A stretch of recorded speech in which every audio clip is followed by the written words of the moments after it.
my time of making contingencies, I've never had to create one for an entire family. And yet, here we are.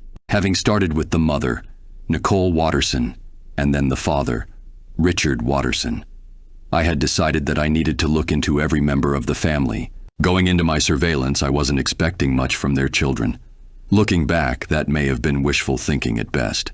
The things I'd discovered were far beyond what I'd expected. I'd seen feats that could make them a Justice League-level threat individually, never mind what they could accomplish together.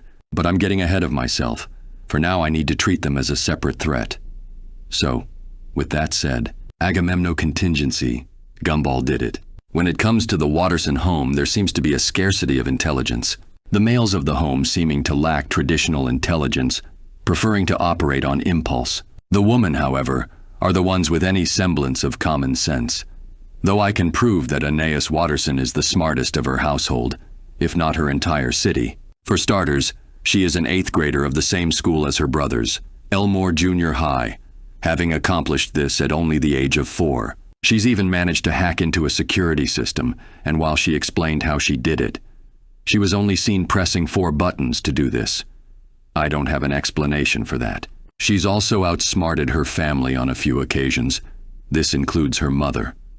One time carefully manipulating them to fight one another over a missing remote, one which she had hidden herself. This action showed another side to her, a small glimpse into the potential she has. You see, normally she doesn't exhibit the same level of strength or ferocity as her mother, but I believe that is because of her age. As stated, she's only 4, meaning she's still developing as she ages.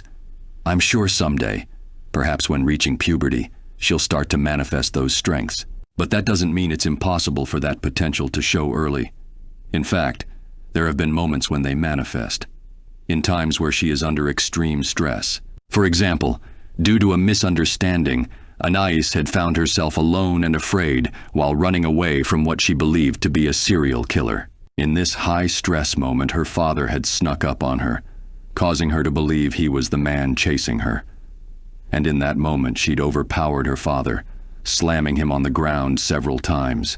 In another moment, angered by the constant belittling from a bully, she'd also begin to train herself. Kicking a support beam in the attic, Anais would cause the entire house to rattle with each kick. Mind you, this is without any formal training.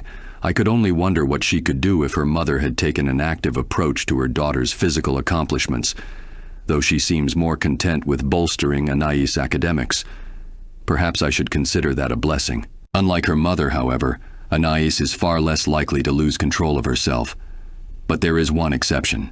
Similar to any child her age, Anais has an obsession with the character known as Daisy the Donkey. I don't quite understand it myself, but Anais can and has gone feral when it comes to this character.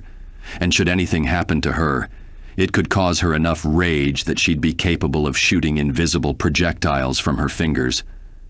That one concerns me a lot. There is one last thing I need to mention, as it's something I'm still trying to figure out. It seems that if Anais were to develop too strong an attachment to someone, it can result in her merging with that individual. It takes a lot to scare me, and this came very close. Anais might be the easiest Watterson to counter, provided that I don't underestimate her like many others do. And I am no stranger to children being more powerful than one would assume. Despite her short instances of strength, Anais is not inherently a fighter as of now, though that could change in the future.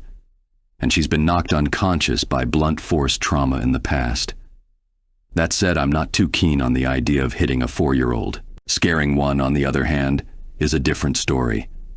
As despite claiming she is unbothered by fear, she has once been quite literally scared stiff for a long period of time.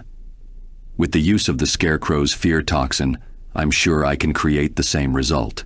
Bribery is also a viable option. A ticket to Daisyland, her favorite theme park, could also be enough to calm her. Finally, there is one weakness that I can exploit, a chink in her armor created by her own actions. You see, when it comes to her family's actions, Anais has elected to show her dismay with a facepalm.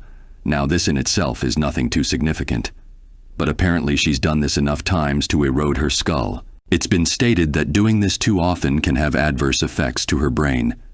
This is, of course, only to be used as a final option, as I wouldn't want to cause brain damage to a child with a promising future.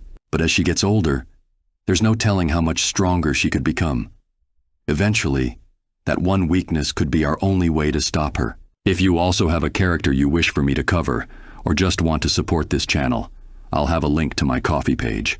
There will also be a Google Doc with the list of characters who have ever been done or already commissioned by others.